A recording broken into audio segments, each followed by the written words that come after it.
ये जो सॉन्ग आप अपनी स्क्रीन पे देख रहे हैं ये के पॉप ग्रुप इट्जी का सॉन्ग है जिसपे एज ऑफ नाउ 4 साल के अंदर 550 मिलियन व्यूज़ है। मगर वो सेम के पॉप ग्रुप अब 100 मिलियन व्यूज़ भी क्रॉस नहीं कर पा रहा। ये है the downfall of the K pop industry.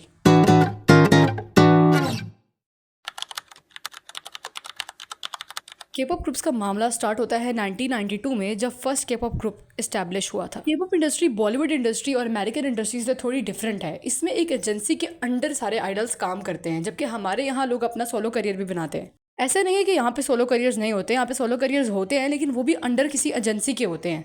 काफ़ी टाइम तक तो यही बहुत बड़ी डिबेट थी कि एजेंसीज जो है वो अपने आइडल्स को बहुत ज़्यादा काम करवाती हैं और उनके साथ बहुत बुरा बिहेव करती हैं। मगर आहिस्ता आहिस्ता जब ये छोटे छोटे ट्रेनीज बड़े बड़े आइडल्स बनते थे तो इनकी लाइफ भी एक बेहतरीन लाइफ बन जाती थी। अगर आप अमेरिकन इंडस्ट्री में एक स्टार बनना चाहते हैं तो आपके अंदर कोई एक अच्छी क्वालिटी होनी चाहिए। या तो आप अच्छा गाते हैं, या तो आप अच्छा रैप करते हैं, और या तो आप अच्छे दिखते हैं। मगर के पॉप इंडस्ट्री में ये सारी चीज़ें कंबाइन करके एक बंदे पे बर्डन डाल दिया जाता है। हर बंदे को सिंग भी करना है, डांस भी करना है, रैप भी करना है और प्यारा भी दिखना है। ये भी बहुत बड़ी डिबेट है अराउंड पीपल कि वहाँ पे विजुअल्स जो हैं वो बहुत ज़्यादा अफेक्ट करते हैं और लोगों की शक्लों पे बहुत ज़्यादा जज किया जाता है। इसलिए कई सारे के पॉप आइडल्स को प्लास्टिक सर्जरी करानी पड़ती है। वो एक अलग टॉपिक है जो कि बहुत ही बुरी बात है, लेकिन ये टॉपिक हमारी वीडियो का टॉपिक नहीं है। हमारी वीडियो का टॉपिक है डाउनफॉल ऑफ के पॉप को स्टडी करना।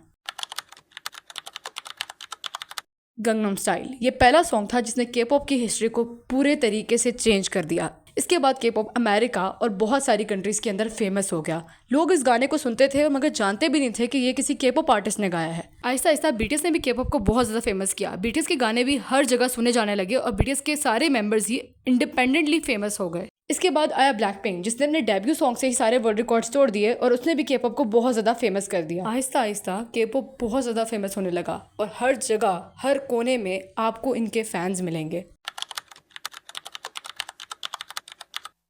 कोरोना वायरस लॉकडाउन के शुरू होते ही के पॉप का असली राइज शुरू हुआ।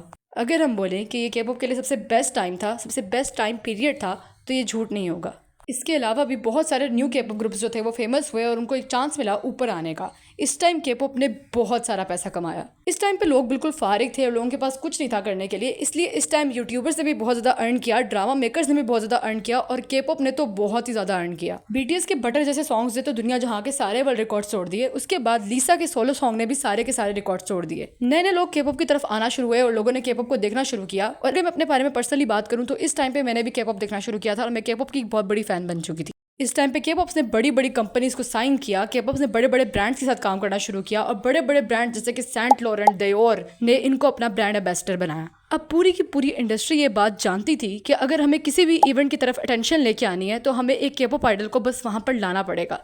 जब के पॉप आइडल वहाँ आता था तो उसकी खुद ही हाइप बढ़ जाती थी। लेकिन फिर आया वो टाइम जो कि आना ही था। कोरोना लॉकडाउन खत्म हो गया। टाइम चलता गया और अभी भी उनको व्यूज़ आते रहे क्योंकि अभी भी लोगों के अराउंड जो हाइप थी वो ख़त्म नहीं हुई थी। इसके बाद एक अजीब सी चीज़ नोटिस की गई। मोस्ट ऑफ द ग्रुप्स ने तो गाना बनाना छोड़ ही दिए। ग्रुप्स के साथ कोई गाना बनाता ही नहीं था। अगर आते भी थे तो सोलो सॉन्ग्स आते थे। ये सोलो सॉन्ग्स बनाने वाली चीज़ सबसे पहले ब्लैक पिंक ने स्टार्ट की और उसके बाद सारे के सारे ग्रुप्स ने ये काम स्टार्ट कर दिया। काफ़ी टाइम तक तो किसी के ग्रुप वाले गाने आए ही नहीं। सबके सब अपना सोलो करियर स्टार्ट कर रहे थे, जैसे कि एक्सो, बीटीएस सभी अपना सोलो करियर स्टार्ट कर रहे थे। टाइम गुजरता गया, लोग इनको फेम देते रहे, ये लोग पैसे कमाते रहे, ब्रांड्स के एम्बेसडर्स बनते रहे। लेकिन आहिस्ता आहिस्ता 2024 शुरू हो गया और we can say the worst year for the K pop idols. अब मैं वर्स्ट ईयर इसको एवी नहीं कह रही। अभी हम पूरा एनालिसिस करेंगे कि किस तरह के पॉप बिल्कुल नीचे चला गया। के पॉप फैंस को एक बड़ी अजीब चीज़ नजर आई। के पॉप ग्रुप्स ने सडनली अपना पूरा कॉन्सेप्ट ही चेंज कर दिया। के पॉप आइडल्स जो कि पहले एक इनोसेंस का सिंबल होते थे, अब वो टैटूज में या फिर स्मोक करते हुए नजर आते थे। जेनी जो कि ब्लैक पिंक की मेन रैपर हैं, वो स्मोक करते हुए नजर आई, वो भी इंडोर प्लेस के अंदर। उसके बाद जंगकोक भी स्मोक करते हुए नजर आए। ये उनकी अपनी प्राइवेट लाइफ है और उसमें कोई कुछ बोल नहीं सकता क्योंकि वो ग्रोन अडल्ट हैं और वो ये कर सकते हैं। मगर एक चेंज नजर आ रहा था। बीटीएस के मेंबर्स जो कि उस टाइम पे सोचा जाता था कि अगर सोलो करियर बनाएंगे तो सारे के सारे रिकॉर्ड्स तोड़ देंगे, उनके सोलो करियर्स बिल्कुल ही फेल हो गए। हाँ तो तब होगी जब जैक्सन वैंग अपने कॉन्सर्ट में बहुत ही अजीब हालत में नजर आए। लोग कह रहे थे कि वो कॉन्सर्ट के दौरान ड्रिंक कर रहे थे और बहुत ही अजीब हरकतें कर रहे थे। इट्जी जैसा बड़ा ग्रुप जिसको नेक्स्ट बिग थिंग माना जाता था वो बिल्कुल ही डाउनहिल चला गया। उसके गानों पे व्यूज आना बिल्कुल ही बंद हो गए। ब्लैक पिंक ने ग्रुप एक्टिविटी बिल्कुल ही छोड़ दी, कोई गाना रिलीज नहीं किया और लीसा ने अपना बिल्कुल ही सोलो करियर एस्टैब्लिश कर दिया और बाकी सारे मेंबर्स भी सोलो करियर एस्टैब्लिश करने की तरफ जा रहे हैं। 14, 16, 17, 18 साल के बच्चों को आइडल्स बनाना शुरू कर दिया गया। K-pop के कॉन्सेप्ट को बिल्कुल साइड पे कर दिया गया। जो न्यू ग्रुप्स आ रहे थे वो बिल्कुल बेकार थे और वो सारे गाने इंग्लिश में बना रहे थे। YG ने तो बहुत कोशिश की कि वो जो नया ग्रुप बना रहे हैं जिसका नाम बेबी मॉन्स्टर है वो बिल्कुल ही ब्लैकपिंक की एक फुल कॉपी बन जाए, लेकिन वो बिल्कुल ही डाउनहिल चला गया। वो K-pop आइडल्स जो कि पहले मिलियंस के क्राउड के सामने परफॉर्म करते थे, अब उनका क्राउड बिल्कुल ही साइलेंट है और कोई बंदा नहीं है जो कि उनको सपोर्ट करे, जैसे कि हयोना। इन सब बातों से हमें समझ आता है कि 2024 वर्स्ट ईयर था K-pop इंडस्ट्री के लिए और अब K-pop बिल्कुल ही खत्म होने वाला है। मगर इस बड़े डाउनफॉल की रीजन क्या है?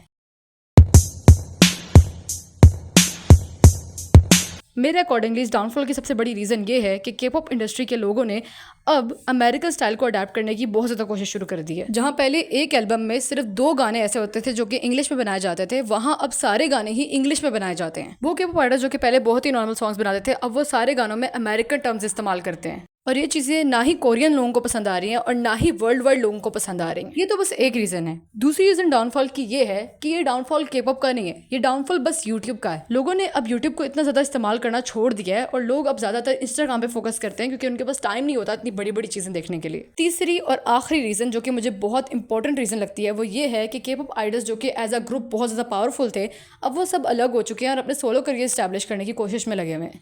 एक सोलो करियर बनाने में कभी भी एक पूरा ग्रुप सक्सेसफुल नहीं हो सकता। अगर एक ग्रुप में 10 मेंबर्स हैं तो उसमें मुश्किल से 2 मेंबर्स का सोलो करियर फेमस होगा। And that's why I said in my short video that K-pop has lost its spark. अगर आप पहली बार मेरे चैनल की वीडियो देख रहे हैं तो मैं यूजुअली इस तरह की वीडियोस बनाती रहूंगी, downfall of Bollywood, downfall of everything and anything you want me to make a video on. अगर आपको ये वीडियो थोड़ी सी भी अच्छी लगी और आपको कहीं भी लगा कि यहाँ पे कोई मिस्टेक थी तो प्लीज़ कॉमेंट डाउन और सब्सक्राइब टू माई चैनल।